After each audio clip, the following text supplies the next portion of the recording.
बाबर का जन्म 14 फरवरी 1483 को उज़्बेकिस्तान में हुआ। इनके पिता का नाम उमर शेख मिर्ज़ा था।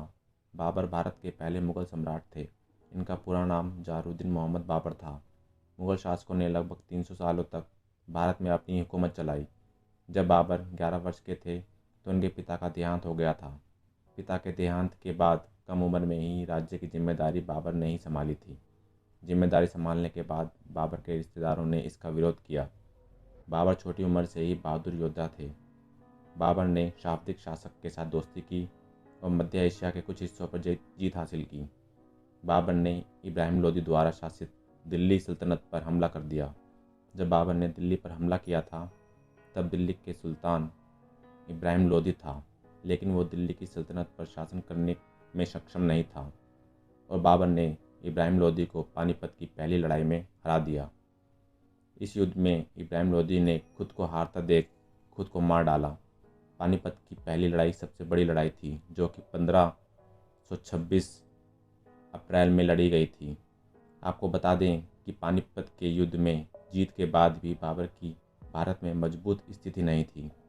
दरअसल जिस राजपूत शासक राणा सांगा ने बाबर को लोदी के खिलाफ युद्ध लड़ने के लिए भारत आने का न्योता दिया था, अब उसे ही बाबर की पानीपत में जीत और उसके भारत में रहने का फैसला खटकने लगा था।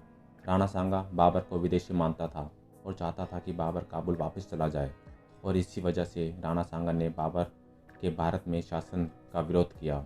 बाबर ने भी राणा सांगा को खुली चुनौती दी और बाबर की सेना ने राणा सांगा की सेना को कुचल दिया।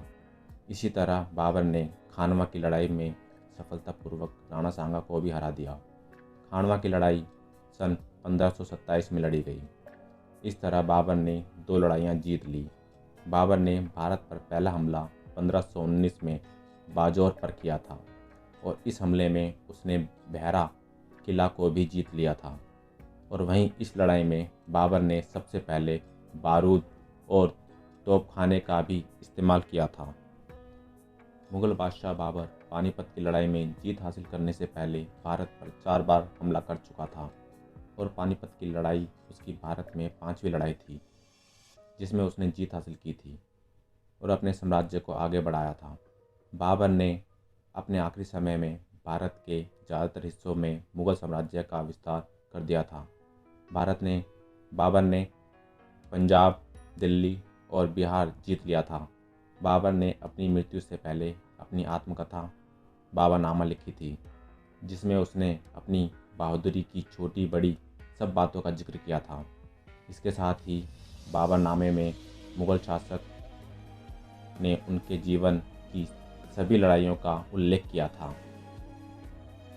बाबर की मौत सन 1530 में बीमारी की वजह से हो गई थी। बाबर का अंतिम संस्कार अफ़गानिस्तान में जाकर हुआ था।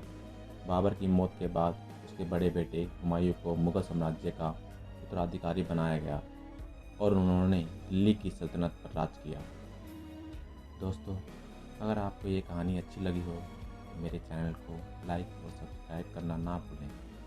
मैं आप लोगों के लिए ऐसी कहानियाँ और भी लाता रहूँगा।